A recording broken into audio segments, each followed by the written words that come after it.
Je suis à peu près dedans. Ok, super. Donc, ce matin, je voulais partager avec vous un texte qui se trouve dans 1 Roi. Donc, ça se trouve dans 1 Roi, chapitre 8, et on va étudier ensemble les versets 1 à 30. Donc, c'est un petit peu long. Mais donc, ce texte nous parle de Salomon. Et alors, j'avais envie on a beaucoup étudié des textes du Nouveau Testament. Et dernièrement, j'avais envie qu'on revienne un petit peu dans l'Ancien. Et Salomon, je trouve que c'est un personnage intéressant parce que il est à la fois une réussite et un échec. Et je trouve qu'en cela, on arrive à s'y retrouver par certains côtés. Et ce texte nous parle de l'inauguration du temple. Et le temple est lui aussi à la fois une réussite et un échec. Et je trouvais intéressant qu'on puisse se plonger dans ces deux réalités, parce que dans notre vie, nous devons faire face à la fois aux réussites et aux échecs. Et le Seigneur a des choses à nous apprendre dans cette démarche-là. Alors, je vais découper ce texte en 3 parties. Et donc, je vais les lire les unes après les autres. Donc, je commence avec les 13 premiers versets. Donc, les passages précédents expliquent comment Salomon a préparé en fait la construction du temple, tous les objets qui vont être mis à l'intérieur. Et on arrive au moment où le temple est prêt. Les objets qui vont le remplir eux aussi sont prêts. Et donc, c'est l'inauguration. Donc, début du chapitre 8. Alors Salomon rassembla auprès de lui à Jérusalem tous les responsables d'Israël, tous les chefs des tribus et les chefs des familles des Israélites pour faire transporter le coffre de l'Alliance de l'Éternel depuis la cité de David, qui est Sion.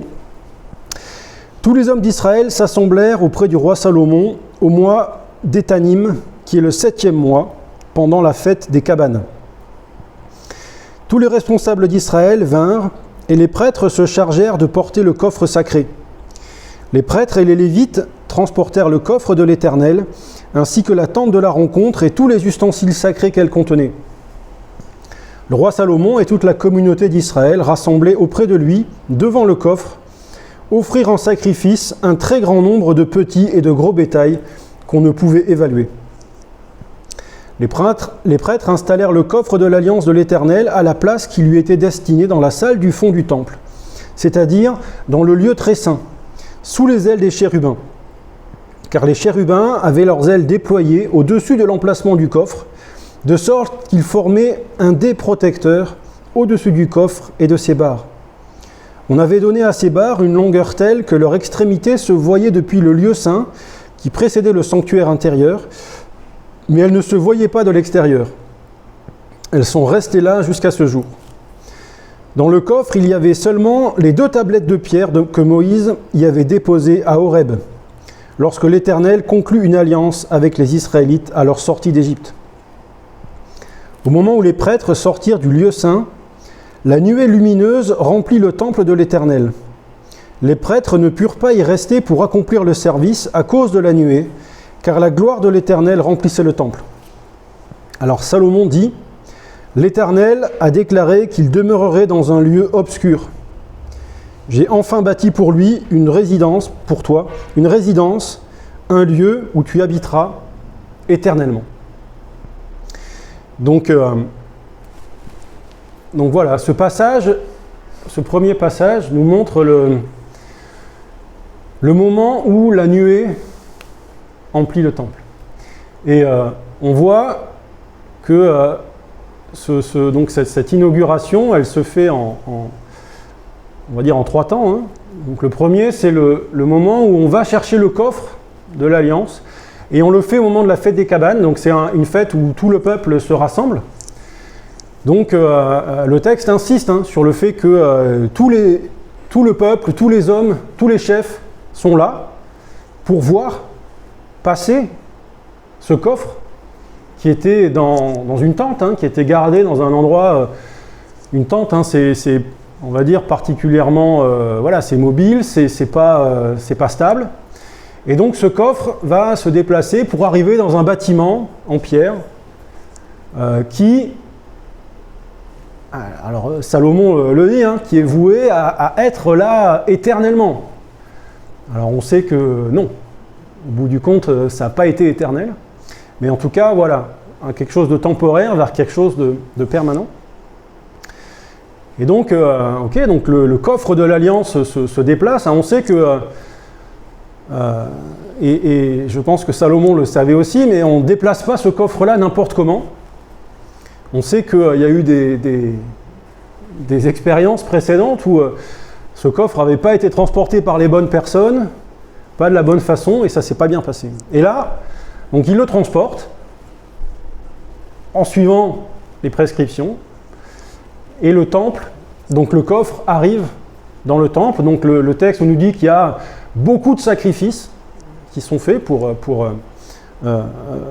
marquer l'événement. Le coffre est placé au fond du temple, et dans ce coffre, il y a les 2 tablettes de pierre, la loi que Dieu a donnée à Moïse. Et Salomon va dire, voilà, ces 2 tablettes de pierre, il va appeler ça le code de l'Alliance. Le code de l'Alliance.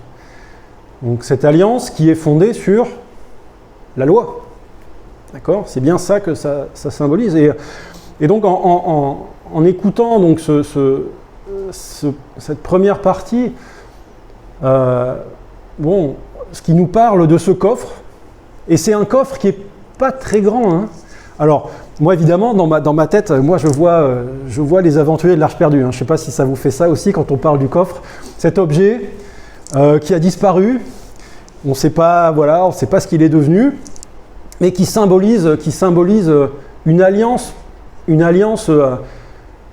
dans laquelle Dieu a mis beaucoup de lui. Ce texte nous parle de la nuée qui remplit le temple, et en même temps, donc, tout ça symbolisé dans un tout petit coffre. Et moi, ce que ça m'évoque, c'est que cette alliance, elle est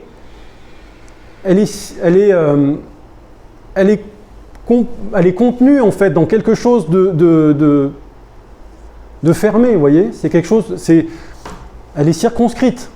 Elle repose sur 2 tables de pierre, sur une loi que Dieu a donnée à Moïse,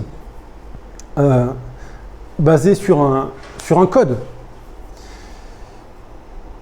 Et le deuxième chose qui m'a marqué en lisant ce texte, c'est comment est-ce que Salomon parle de ce lieu où l'Éternel va manifester sa présence. Il dit « L'Éternel a déclaré qu'il demeurerait dans un lieu obscur ». Et alors ça fait référence à la nuée qui cache la présence de Dieu. Et là, ici, il s'agit d'une nuée, étrangement, qui est, elle, lumineuse. Donc, c'est étonnant que Salomon parle d'un lieu obscur. Et pourtant, on voit bien que ce texte insiste aussi sur le fait qu'on ne voit pas. D'accord ? On sait que le lieu très saint et le lieu saint sont séparés par ce rideau. Et donc, cette présence de Dieu, elle est là. Et pourtant, on ne la voit pas.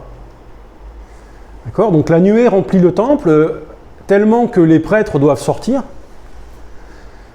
Et au bout du compte, on ne verra de la présence de Dieu que, le texte nous dit, les barres qui dépassent et qu'on peut voir quand on est dans le lieu saint, mais qu'on ne peut même pas voir quand on est à l'extérieur. Donc tout ça pour montrer que cette présence de Dieu, elle est cachée. Et eh bien, il y a une séparation. Il y a une séparation entre ce Dieu qui se manifeste d'une façon glorieuse et les hommes qui veulent venir le rencontrer. Et au bout du compte, donc, on a parlé de ce coffre qui arrive, qui est, pas forcément très impressionnant, mais ce qui est impressionnant par contre, c'est que Dieu va venir dans ce temple avec une nuée. Et donc, pour moi, ce que ça manifeste, c'est que au-delà du bâtiment, au-delà du coffre, ce qui fait la force de cet événement, c'est que Dieu se manifeste. Il manifeste sa présence. Et c'est ça qui est important, au bout du compte. C'est que Dieu vient à la rencontre. Il vient à la rencontre des hommes et il vient, quelque part, habiter quelque chose qui est trop petit, qui est à notre mesure. Et lui vient se manifester dans cette construction, symbolisée par un objet, et il vient se manifester, et c'est ça qui scelle l'alliance. C'est Dieu lui-même qui vient sceller l'alliance. Alors je continue. À partir du verset 14, et là je lis jusqu'au verset 21. Puis le roi se retourna et bénit toute l'assemblée d'Israël qui se tenait debout. Il dit : Loué soit l'Éternel, le Dieu d'Israël, qui a de sa propre bouche parlé à mon père David, et qui a agi pour accomplir la promesse qu'il lui avait faite. Il lui avait dit : Depuis le jour où j'ai fait sortir mon peuple d'Israël d'Égypte, je n'ai jamais choisi une ville particulière parmi toutes les tribus d'Israël pour qu'on y bâtisse un temple où je sois présent. Mais j'ai choisi David pour gouverner mon peuple Israël. Mon père David avait à cœur de bâtir un temple en l'honneur de l'Éternel, le Dieu d'Israël. Mais l'Éternel lui a déclaré : Ton projet de bâtir un temple en mon honneur est une excellente chose. Tu as bien fait de prendre cela à cœur. Toutefois, ce n'est pas toi qui bâtiras ce temple, c'est ton propre fils qui le bâtira pour moi. L'Éternel a tenu sa promesse. J'ai succédé à mon père David et j'occupe le trône d'Israël comme l'Éternel l'avait annoncé, et j'ai construit ce temple en l'honneur de l'Éternel, le Dieu d'Israël. J'y ai réservé un emplacement pour le coffre qui contient le code de l'alliance de l'Éternel, cette alliance qu'il a conclue avec nos ancêtres quand il les a fait sortir d'Égypte.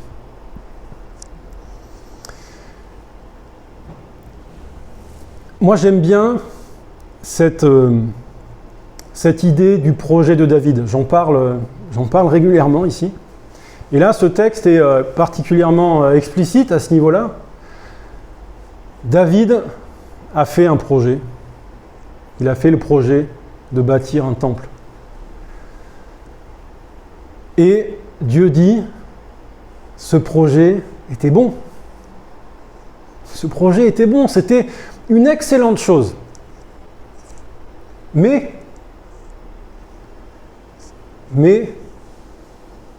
ça ne se fait pas comme David avait prévu.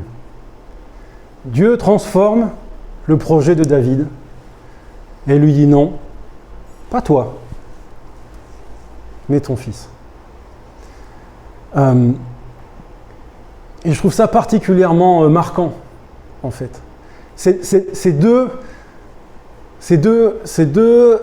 idées que Dieu prend plaisir dans le projet de David, mais qu'il le transforme. Et je trouve ça réjouissant comme démarche, comme idée, que l'Éternel puisse prendre plaisir à ce que nous voulons faire pour lui. Et que Dieu, finalement, malgré notre imperfection, enfin, si David n'est pas celui qui construit le temple, c'est parce que le texte nous dit, voilà, tu es un homme qui a vécu par la guerre, qui a tué, enfin, qui a vécu dans la violence. Et c'est pour ça que c'est pas toi. Même si toute cette violence, elle a été au service d'Israël. Hein. Bon, mais Dieu regarde le projet de David et il le trouve bon.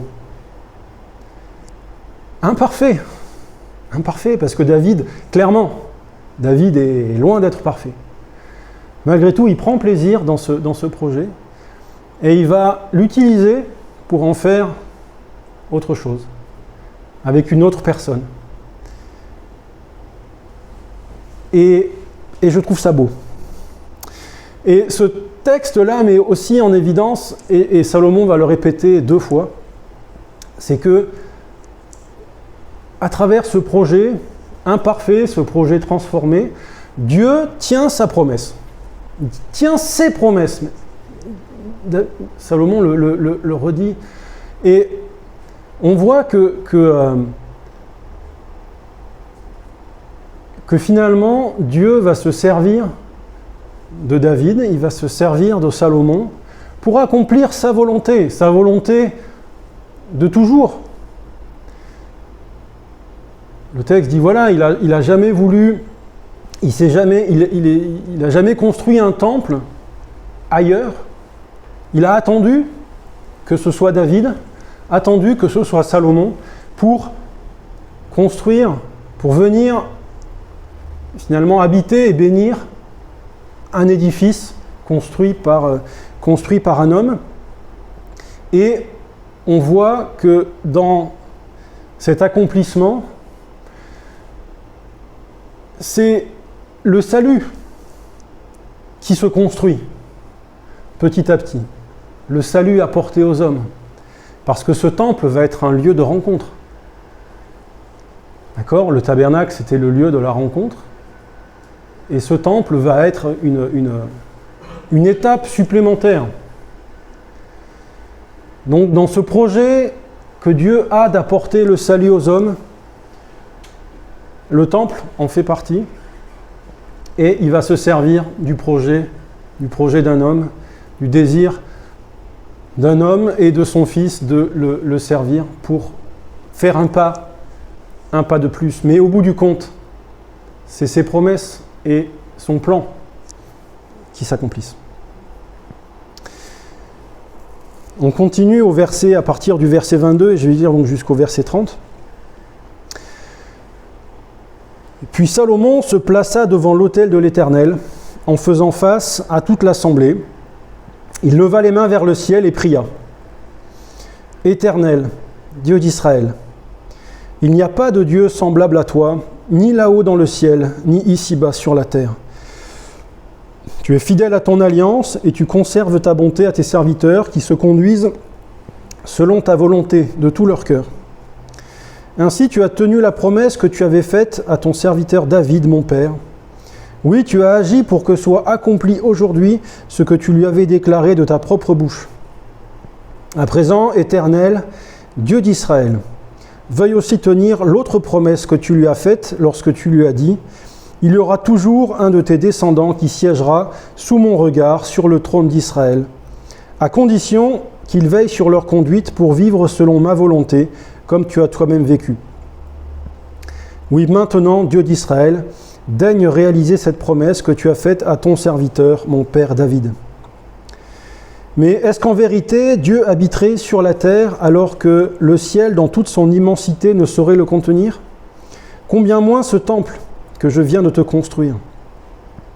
Toutefois, Éternel, mon Dieu, veuille être attentif à la prière et à la supplication de ton serviteur et écouter l'appel que je t'adresse en ce jour. Que tes yeux veillent nuit et jour sur ce temple, ce lieu dont tu as toi-même dit, là, je serai présent. Et exauce la prière que ton serviteur t'adresse en ce lieu. Daigne écouter ma supplication et celle de ton peuple Israël lorsqu'il viendra prier ici. Depuis le lieu où tu demeures, depuis le ciel, entends notre prière et veuille pardonner. Et alors la suite de ce texte, en fait, met en avant toutes les façons que Israël devra revenir à Dieu, en fait. Donc toutes les fois où il va se détourner. Et il dit, voilà, quand le peuple reviendra te prier en ce lieu, écoute et pardonne. Le texte des rois a été compilé, écrit après la déportation.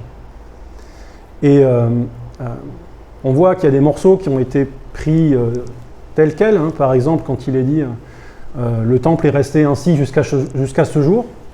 Au moment où le texte est compilé, le temple est détruit. Et pourtant, donc, l'auteur des rois le reprend tel quel. Bon, pourtant, ça a été écrit, écrit bien après. Et donc, dans les, on voit que celui qui a écrit sait que le temple a été détruit. Alors pour revenir à ce que dit Salomon à ce moment-là, on voit que Salomon se place en intercesseur, il intercède pour le peuple. Et il intercède aussi pour lui. Puisqu'il dit, voilà, tu as promis qu'un descendant de David resterait toujours sur le trône. Accomplis cette promesse. Et il va donc reconnaître quelque chose qui est une évidence, mais qui souligne combien ce Dieu auquel Salomon rend gloire, en fait, combien ce Dieu est différent de ceux des dieux alentours, c'est que Salomon a bien conscience que le temple qu'il a construit est bien incapable de contenir la gloire de Dieu, en fait. Que ce n'est finalement qu'un édifice humain. Et pourtant, Dieu veut y manifester sa présence.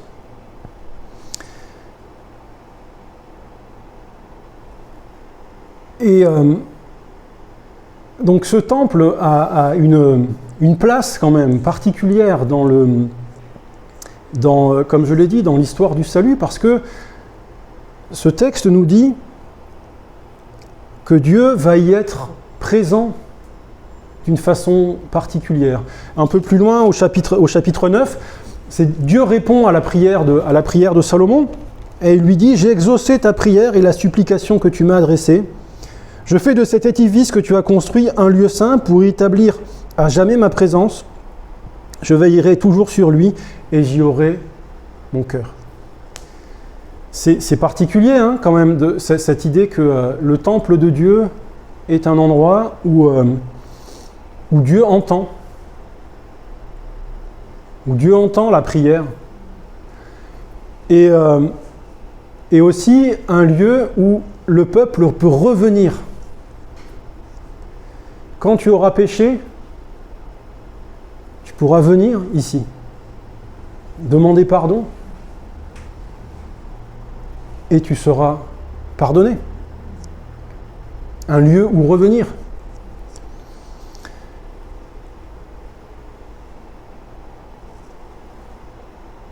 Et c'est vrai que c'est une promesse qui est incroyable. Et parce que à l'époque, et comme pour nous maintenant, c'est difficile de percevoir la présence de Dieu. C'est difficile d'entendre sa voix. C'est difficile de le comprendre. Et là, Dieu fait une promesse en disant, voilà, il y a un lieu, si tu viens, je t'entendrai. Si tu viens, je te répondrai. C'est quelque chose de formidable. Et en réfléchissant à ça, je me disais, si le temple existait encore aujourd'hui, vous voyez, moi je ne suis jamais allé en Israël. Hein. Donc on a 2 sœurs là qui sont allées plusieurs fois, et c'est bien ce qui me semblait, plusieurs fois. Bon voilà, moi j'y suis jamais allé, donc essentiellement par flemme. Hein. Bon. Mais si le temple était encore là, je pense que j'y serais allé pour prier. Parce que cette promesse est quand même incroyable. Et il reste un mur, mais ce n'est pas le mur du temple de Salomon. Mais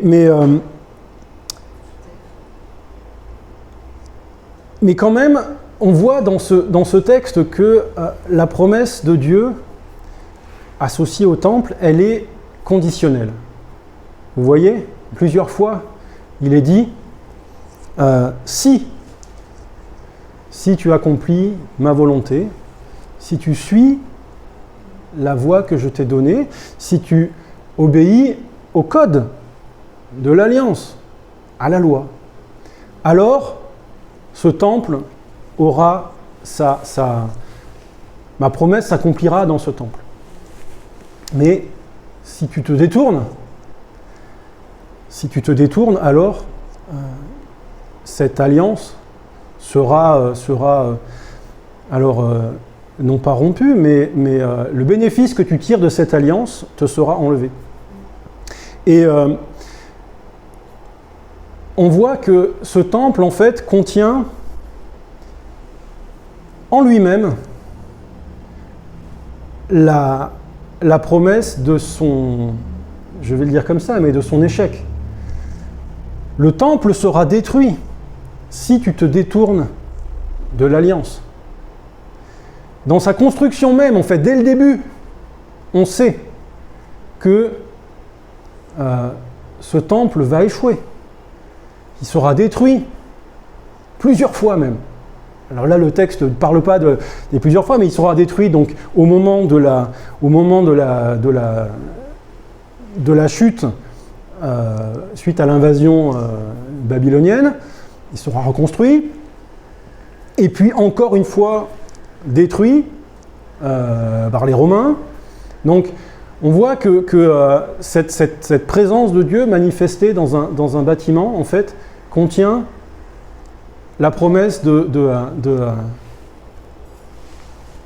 l'échec. Parce que les hommes seront à chaque fois incapables de garder l'alliance, incapables de garder la loi.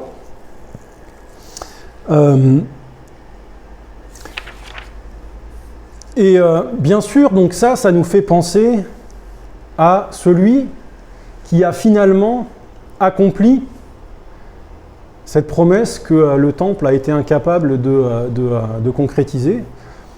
Et bien sûr, le Christ est celui qui est venu pour accomplir l'alliance. On le sait, il a accompli la loi. Il a transformé l'espoir d'un lieu où on pouvait rencontrer Dieu, donc vers une relation, vers un lien qui, lui, n'est plus conditionnel, mais ce canal de communication, parce que le temple était ça, hein, c'était un endroit où on pouvait communiquer avec Dieu. Et bien en Christ, cette connexion avec Dieu, elle est réalisée et elle est présente toujours. Donc cette séparation d'avec Dieu que le temple symbolisait, eh bien on le sait, hein, le Christ est venu déchirer cette séparation. Donc plus de séparation, plus de conditions, plus de lieux, puisque le Christ est la porte et que nous sommes dorénavant son temple. Et donc je vais pas continuer beaucoup plus, mais le temple, donc, comme je le disais, contenait la promesse de sa destruction. Et je pense qu'on a entendu ce que disait Marilyn, la fille de Annie tout à l'heure, sur le fait de regarder vers l'avant et pas vers le passé. Au bout du compte, moi je suis content que le temple n'existe plus. Je vais le dire comme ça. Parce que, comme je l'ai dit, j'aurais eu tendance à vouloir y retourner, alors que ce que Dieu nous propose, c'est pas de regarder vers le temple du passé, mais de regarder vers ce temple qu'il construit en nous, et cette liberté que nous avons de communiquer, de prier et d'être pardonnés tout le temps, en tout lieu. Donc ça me fait penser au fait que je dois faire attention à moi-même à ne pas construire un temple, à ne pas regarder en arrière vers les temples qui ont été construits, vers ce qui a été fabriqué par les hommes et qui s'est écroulé, et plutôt me réjouir de cette promesse que Dieu fait habiter en moi. Et je termine là-dessus, c'est que nos projets sont bons aux yeux de Dieu. Quand on fait quelque chose par amour pour lui, c'est bon. Et c'est encourageant de savoir que Dieu prend plaisir là-dedans. Il faut aussi qu'on garde en nous l'humilité pour accepter que le Seigneur se serve de ça, mais ne le fasse pas comme on l'a prévu. Et puis qu'au bout du compte, ce qui compte, c'est pas tellement notre projet, mais c'est la présence de Dieu. Parce que ce qui comptait dans le temple, c'était pas le bâtiment en lui-même, c'était même pas le coffre qui a disparu. Ce qui comptait, c'était la présence de Dieu. Et c'est la même chose dans nos projets. Ce qui compte, c'est la présence de Dieu. Alors bien sûr, ce qu'on construit, ça va, à un moment donné, ça va échouer. Parce qu'on est pécheur, parce qu'on est très imparfait, et nos constructions échouent. Mais le plan de Dieu, lui, il s'accomplit.